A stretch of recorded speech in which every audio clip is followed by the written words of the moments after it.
Today we are going to discuss the first chapter, A Letter to God, from the book First Flight. A Letter to God is written by G.L. Fuentes, जिनका पूरा name था ग्रिगोरियो Lopez फुएंटेस। आप कुछ हम poet के बारे में भी पढ़ते हैं। He was one of Mexico's most celebrated novelists. That is, वो कौन थे? वो मैक्सिको के एक फेमस राइटर थे। तो इस चैप्टर की थीम क्या है? The main theme of the story is immense faith in God. That is, इस स्टोरी में हम रीड करेंगे कि एक आदमी का भगवान पे बहुत ज्यादा अटूट विश्वास होता है। और इसके मेन कैरेक्टर्स क्या है? Lencho, postmaster. इसके और भी माइनर कैरेक्टर्स हैं जो कि क्या है?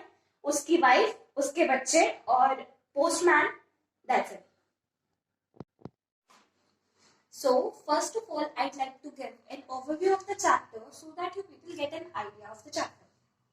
A Letter to God is an amazing yet lovable story which highlights the theme of faith and explores how people like Lencho can respond when driven by it. इसका मतलब क्या है कि ये बहुत ज्यादा अम्यूजिंग स्टोरी है जो कि क्या हाईलाइट करती है? The theme of faith and explores how people like Lencho can respond. और वो क्या एक्सप्लोर करती है, क्या बताती है कि पीपल लाइक लेंचो, लेंचो जैसे लोग वो कैसे रिस्पॉन्ड कर सकते हैं जब उनको बहुत ज्यादा अटूट विश्वास हो जाए भगवान पे या किसी भी चीज पर। The innocent and child like Lencho is the main character here. यहाँ पे जो सा इनोसेंट है और चाइल्ड लाइक है, यहाँ पे इन्होंने लेंचो की क्वालिटीज बताई हैं कि वो बहुत ज्यादा इनोसेंट था, शरीफ था और चाइल्ड लाइक, समवट बच्चों जैसा भी था।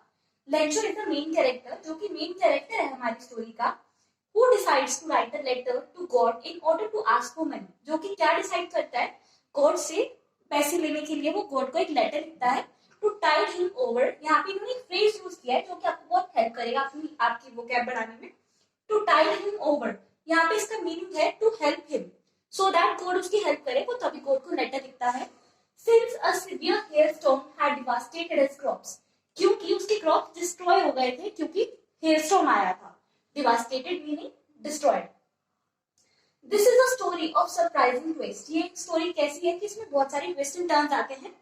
Equally interesting is the response of the postmaster, who is the second most important character of the story, who is moved by the deep and simple faith of the farmer, जो कि ना बहुत ज्यादा moved by the deep and simple faith. Moved by meaning है कि वो भी उसका faith देखकर मतलब हैरान रह जाता है।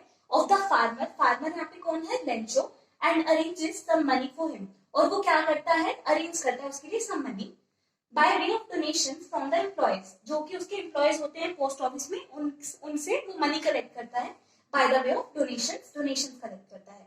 Though it is less than what Lencho had asked for, हाँ वो कुछ कम होता है अमाउंट जितना वो कलेक्ट करता है, लेकिन वो उसकी हेल्प करता है। Amusingly, he signs himself as God, और वो लास्ट में जब उसको लेटर देता है पैसे देकर, उसमें वो सिर्फ गॉड नेम के सिग्नेचर करता है और कुछ भी नहीं लिखता है। The story takes another surprising turn. Story एक दोबारा इंटरेस्टिंग टर्न लेती है। कब लेती है? When Lencho writes to God, जब लेंचो दोबारा गॉड को लेटर लिखता है yet again and complains about the dishonest employees of the post office. और वो क्या कंप्लेन करता है कि पोस्ट ऑफिस के एम्प्लॉयज जो कि कौन क्या है? बहुत ज्यादा डिसऑनेस्ट है। डिसऑनेस्ट क्यों है?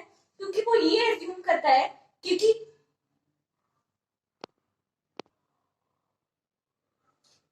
लेंचो क्या एज्यूम करता है कि they must have pocketed the missing money, for he is convinced that God couldn't have sent him half the amount of money he had asked for।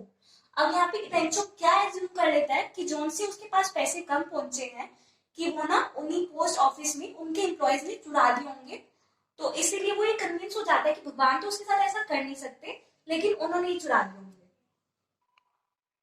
So this is our overview of the chapter, that is हमारी short summary जो कि हमें help करेगी paper में। summary भी लिख सकते हैं हम जब हमें आए।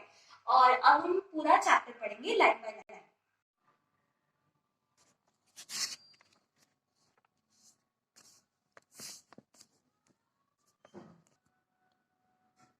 So let's begin with the chapter. Chapter हमारा कैसे स्टार्ट हो रहा है? With the description of Lencho's house, कि उसका हाउस कहाँ पर सिचुएटेड था। The house the only one in the entire valley. अब हाउस के बारे में क्या बताया है? The only one in the entire valley. Valley का मतलब होता है घाटी, कि पूरी घाटी में एक अकेला वही उसका हाउस था। Sat on the crest of a low hill. Crest का मीनिंग है टॉप ऑफ अ हिल। लो हिल था, उसके टॉप पर उसका हाउस था। From this height one could see the reverse and the field of ripe corn dotted with the flowers. उस ऊंचाई से उनको सब कुछ दिख सकता था। रिवर भी, उनका राइप कॉर्न के फील्ड्स भी। That always promised a good harvest, वो अपनी फील्ड से उनको हमेशा गुड हार्वेस्ट मिलती थी, हमेशा उनकी फसल अच्छी होती थी। The only thing the earth needed was a downpour और एटलीस्ट अ शार। अब उस टाइम अर्थ को सिर्फ क्या चाहिए था, सिर्फ रेनफॉल या एक शार, that is rain. Through out the morning Lencho who knew his fields intimately, पूरी मॉर्निंग लेंचो जो कि अपने फील्ड्स को इंटीमेटली का मतलब है बहुत अच्छे से जानता था, हैड डन नथिंग एल्स, उसने कुछ नहीं किया but see the sky towards the north east. उसने पूरा दिन बैठकर क्या किया, सिर्फ स्काई को देखा नॉर्थ ईस्ट साइड पर। Now we are really going to get some water women, तो अब वो अपनी वाइफ को ऐसे बोलता है कि अब इस बार हमें बहुत अच्छा ज्यादा पानी मिलने वाला है, really going to get some water. The women who was preparing supper, supper का मीनिंग है रात की मील, दैट इज डिनर, शाम का खाना, जो कि खाना बना रही थी, रिप्लाइड, उसने क्या रिप्लाई किया, यस गॉड विलिंग, यस अगर भगवान चाहे तो। The older boys were working in the field while the smaller ones were playing near the house, जो उनसे उनके बड़े वाले लड़के थे वो कहाँ काम कर रहे थे, वो फील्ड्स में काम कर रहे थे, और जो छोटे वाले उनके बच्चे थे वो कहाँ थे, हाउस के पास खेल रहे थे। Until the women called to them all, जब तक उसकी माँ ने उनको खाने के लिए नहीं बुलाया था। Come for dinner, उसने सब बच्चों को आवाज लगाई, that is come for dinner. It was during the meal that, just as Lencho had predicted, अब जब वो लोग खाना खा रहे थे, जैसे कि लेंचो ने प्रिडिक्ट किया था, big drops of rain began to fall, बड़े बड़े रेन के ड्रॉप्स गिरने लगे। In the northeast, huge mountains of clouds could be seen approaching, और वही जहां से उसने प्रिडिक्ट किया था नॉर्थ ईस्ट साइड से, वहीं से बड़े बड़े बादल आते हुए दिखे। The air was fresh and sweet, air बहुत ज्यादा फ्रेश थी। The man went out for no other reason than to have the pleasure of feeling the rain on his body. Lencho फटाफट से बाहर जाता है सिर्फ इसीलिए क्योंकि वो रेन का मजा लेना चाहता था और खुश होना चाहता था। And when he return he exclaimed, जब वो अंदर आता है वो एक्सक्लेम मतलब वो चिल्लाकर बोलता है, These aren't raindrops falling from the sky. ये रेनड्रॉप्स नहीं है जो कि स्काई से गिर रहे हैं। They are new coins. They are new coins मतलब उसने वहां पे ऐसे यूज किया। They are new coins उसने ऐसे क्यों बोला है, क्योंकि वो उसकी फसल को बढ़ाते हैं और उसकी फसल अच्छी होती है रेन की वजह से, इसीलिए उसके लिए वो न्यू कॉइन्स थे। The big drops are 10 cent pieces, जो उनसे बिग बिग ड्रॉप्स थी उसको उन्होंने क्या बोला, 10 सेंट पीसेस, कि वो 10 सेंट है। And the little ones are 5। Cent का यहाँ पे मीनिंग है अ मोनेटरी यूनिट, कि उसने उसको उस पैसे में तोला कि जो सी बड़ी रेन ड्रॉप्स थी वो 10 सेंट थी और जो सी छोटी थी वो 5 सेंट थी। With a satisfied expression he regarded the field of ripe corn with its flowers draped in a curtain of rain. उसने बहुत ही एक कंटेंटेड सा एक्सप्रेशन दिया, बहुत सेटिस्फाइड होकर उसने एक्सप्रेशन दिया अपने फेस पे, और अपने फील्ड को ऐसे देखा जो वो चादर से ढक चुका था, किसके चादर से, रेन की चादर से ढक चुका था। But suddenly a strong wind began to blow, but एकदम से क्या हुआ, बहुत ज्यादा तेज हवा चलने लग गई। And along with the rain very large hailstones began to fall, लेकिन रेन के साथ साथ क्या हुआ, बहुत ज्यादा बड़े बड़े ओले भी गिरने लग पड़े। These truly did resemble new silver coins. वो किसको रिजेंबल करते थे, न्यू सिल्वर कॉइन्स को। hailstones resemble here new silver coins. The boys exposing themselves to the rain ran out to collect the frozen pearls. जो उनसे उसके बच्चे थे वो बाहर आते हैं रेन में और क्या करते हैं, उन पर्ल्स को कलेक्ट करना शुरू कर देते हैं, that is the hailstones. It's really getting bad now, exclaimed the man. अब लेंचो क्या कह रहा है, It's really getting bad now. अभी बहुत ज्यादा बुरा हो रहा है। I hope it passes quickly. I hope it passes quickly. It didn't pass quickly. वो क्या होप करता है कि वो जल्दी से तूफान जो सा आया था जल्दी से थम जाए, लेकिन वो जल्दी से खत्म नहीं होता है। For an hour, the hail rained on the house, the garden, the hillside, the cornfield, on the whole valley. कम से कम 1 घंटे तक वो हेल स्टोन्स गिरते रहते हैं, कहाँ कहाँ पर, उनके हाउस पर, उनके गार्डन पर, हिल साइड पर, कॉर्नफील्ड पर और उनकी पूरी घाटी पर।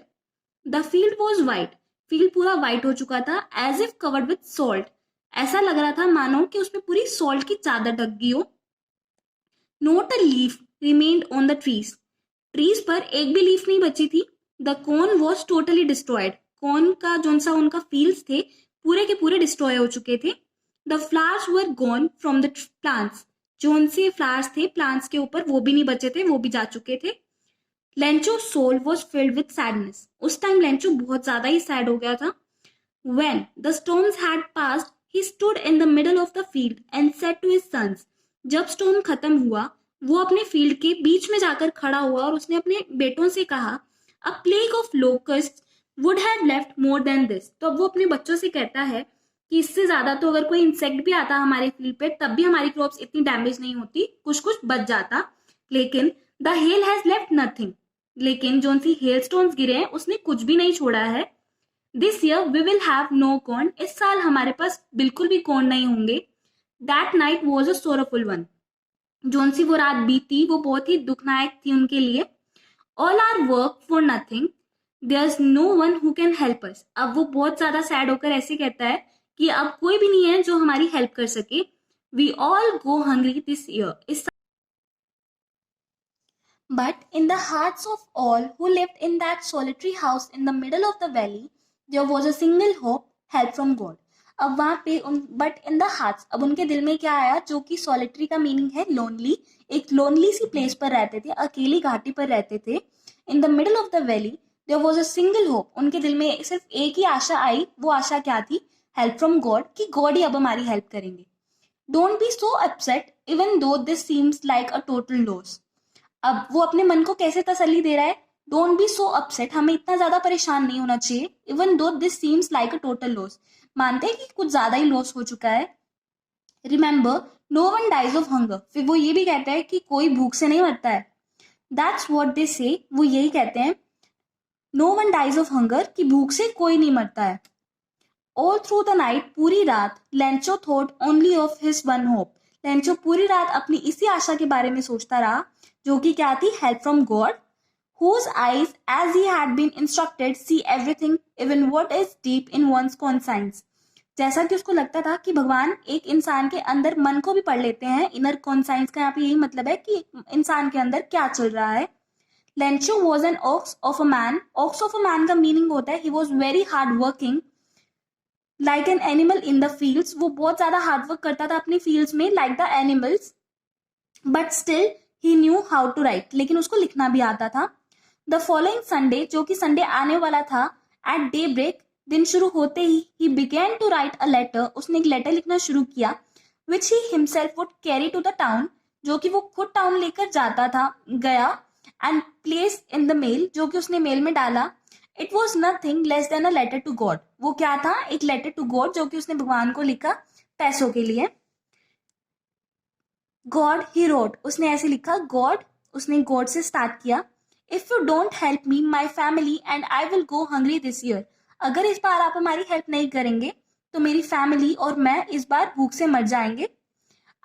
आई need 100 pesos in order to sow my field again. अब वो भगवान से क्या कहते हैं कि मुझे 100 pesos की जरूरत है, सो दैट मैं अपना फील्ड दोबारा से अपनी फील्ड्स को ठीक कर सकूं, and to live until the crop comes because the hailstorm. और वो भगवान को सारी वो वाली बात बताता है कि उसके साथ क्या हुआ। हेलस्टॉर्म आया और उसने उसकी सारी क्रॉप्स डिस्ट्रॉय कर दी। He wrote to God on the envelope, put the letter, उसने गॉड को लिखा, एनवेलप में उसको डाला, put the letter inside and still troubled went to town, वो फिर भी परेशान था लेकिन वो टाउन गया। At the post office, post office में क्या हुआ? He placed a stamp on the letter, उसने लेटर पर एक स्टैम्प लगाई, and dropped it into the mailbox, और मेल बॉक्स में डाल दिया। One of the employees, who was a postman and also helped at the post office, went to his boss, laughing heartily, and showed him the letter to God। अब वहां पर zone सा एक employ था जो कि पोस्टमैन था, जो वहां पर काम करता था, वो अपने बॉस के पास गया, हंसते हुए गया, और उसने अपने बॉस को क्या दिखाया? The letter to God.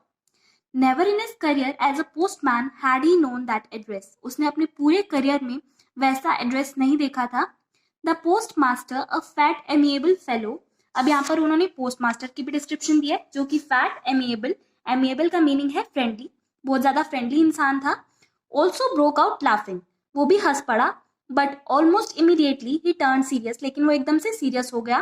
And tapping the later on his desk, उसने लेटर एकदम से अपने डेस्क पर रखा और कमेंट किया, वो ऐसे बोला, व्हाट फेथ, क्या विश्वास है, I wish I had the faith of the man who wrote this letter. वो कहता काश अंदर भी वैसा ही विश्वास होता जैसा कि उस आदमी में है जिसने ये लेटर लिखा है। Starting up a correspondence with God, कि वो गॉड को लेटर लिख रहा है। So in order not to shake the writer's faith in God, अब वो उसका ना यहाँ पे राइटर यहाँ पे कौन है, लेंचो का फेथ नहीं तोड़ना चाहता था भगवान में। The post master came up with an idea, तो उसको एक आइडिया आया। आंसर द लेटर, कि उसने सोचा कि अब वो उसकी लेंचो के लेटर को आंसर करेगा। But when he open it, it was evident that to answer it he needed something more than goodwill. अब उसको लिखने के लिए उसको क्या चाहिए था, गुडविल से ज्यादा भी उसको कुछ चाहिए था, that is ink and paper. उसने वो लिए, but he stuck to his resolution. He asked for money from his employees, उसने डिसाइड कर लिया था कि वो लेंचो की हेल्प करेगा ताकि उसका भगवान से विश्वास ना टूटे। तो उसने क्या किया, अपने एम्प्लॉयज से मनी कलेक्ट करने को बोला। He himself gave part of his salary, उसने इनफैक्ट अपनी सैलरी का भी कुछ हिस्सा दिया। And several friends of his were obliged to give something for an act of charity, और उसने अपने कुछ फ्रेंड्स को भी बोला कि वो कुछ थोड़ा थोड़ा दें सो दैट वो उसको दे पाए। It was impossible for him to gather together the 100 pesos, क्योंकि उस अकेले पोस्ट मास्टर के लिए बहुत ज्यादा मुश्किल था कि वो 100 पैसोस अकेला ही उसको दे दे। So he was able to send the farmer only a little more than half, तो उसने लेंचो को क्या डिसाइड किया देने का, a little more than half, कि थोड़े हाफ से कुछ ज्यादा देगा वो उससे। He put the money in an envelope address to Lencho, उसने मनी डाली एनवेलप में लेंचो के नाम पर।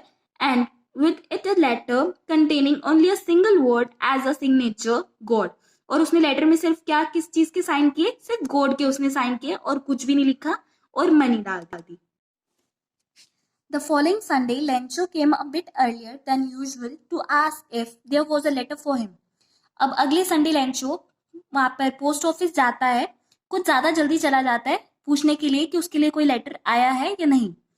It was the postman himself who handed the letter to him, while the postmaster, experiencing the contentment of a man who has performed a good deed, looked on from his office.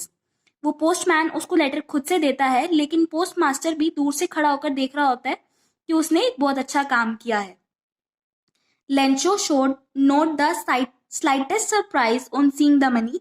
Lencho ने बिल्कुल भी कुछ भी surprisingly expression नहीं दिया अपने face पर। सच was his confidence, क्योंकि उसको इतना ज्यादा भगवान पर विश्वास था कि वो उसको बिल्कुल उसकी हेल्प करेंगे और उसको पैसे डेफिनेटली भेजेंगे। But he became angry when he counted the money, लेकिन उसको गुस्सा आया जब उसने मनी काउंट की। God couldn't have made a mistake, वो उसने बोला कि भगवान इतनी गलती कर ही नहीं सकते। Nor could he have denied Lencho what he had requested, और ना ही वो उसे मना कर सकते कि उसने कितने मांगे हैं। Immediately, Lencho went up to the window to ask for paper and ink. तो लेंचो क्या करता है, एकदम से विंडो पर जाता है, वहां से पेन और पेपर मांगता है। On the public writing table, जहां पर वो लोग बैठ के लिखते थे, राइटिंग टेबल था पोस्ट ऑफिस में, वहां पर वो गया। ही स्टार्टेड टू राइट, और उसने लिखना शुरू किया। With much wrinkling of his brow, उसने बहुत ज्यादा एंग्री वाला एक्सप्रेशन देकर लिखा उसने। Caused by the effort he had to make to express his ideas, क्योंकि उसको अपना ऐसी आइडिया एक्सप्रेस करना था, क्योंकि वो गॉड से गुस्सा था कि गॉड ऐसा कैसा कर सकते हैं। When he finished, he went to the window to buy a stamp. जब उसने खत्म किया तो वो विंडो पे गया, उसने वहां से एक स्टैम्प लिया, which he licked and then affixed to the envelope, जो कि उसने लिख किया और एनवेलप पे लगाया with a blow of his fist. The moment the letter fell into the mailbox, जैसे ही उसने मेल बॉक्स में लेटर डाला, the postmaster went to open it. Postmaster को इतनी ज्यादा क्यूरियोसिटी थी कि उसने जैसे ही लेटर डाला वो फटाफट जाकर लेटर लेकर आया। और उस लेटर में क्या लिखा था, it said, God of the money that I asked for, जोन सी भगवान, उसने लेटर पढ़ा और उसमें क्या लिखा था कि जितने मैंने पैसे आपसे मांगे थे, ओनली 70 पैसोज रीच्ड मी, मेरे पास सिर्फ कितने आए, 70 पैसोज। 70 पैसोज उसके पास क्यों गए, क्योंकि पोस्ट मास्टर ने उसको कितने दिए थे, मोर than half the money. But do not send me the rest, तो उसने भगवान को क्या बोला कि मेरे पास बाकी के 30 पैसोज भी भेज दो, since I need it very much, क्योंकि मुझे इनकी बहुत ज्यादा जरूरत है। But don't send it to me through the mail, अब वो भगवान को ये भी रिक्वेस्ट करता है कि मेरे को मेल के थ्रू तो मत ही भेजना, क्योंकि the post office employees are a bunch of crooks, क्योंकि वो ऐसा लेटर में लिखता है क्योंकि उसको ऐसा लगता है कि पोस्ट ऑफिस के जोन से एम्प्लॉयज हैं वो बहुत ज्यादा डिसऑनेस्ट हैं और उन्हीं ने उसके पैसे चुराए होंगे। ये लेंचो गोड को लिखता है। So now your chapter is over, but still if you people face any difficulties or have any queries, you people can write to me in the comment box. Thank you.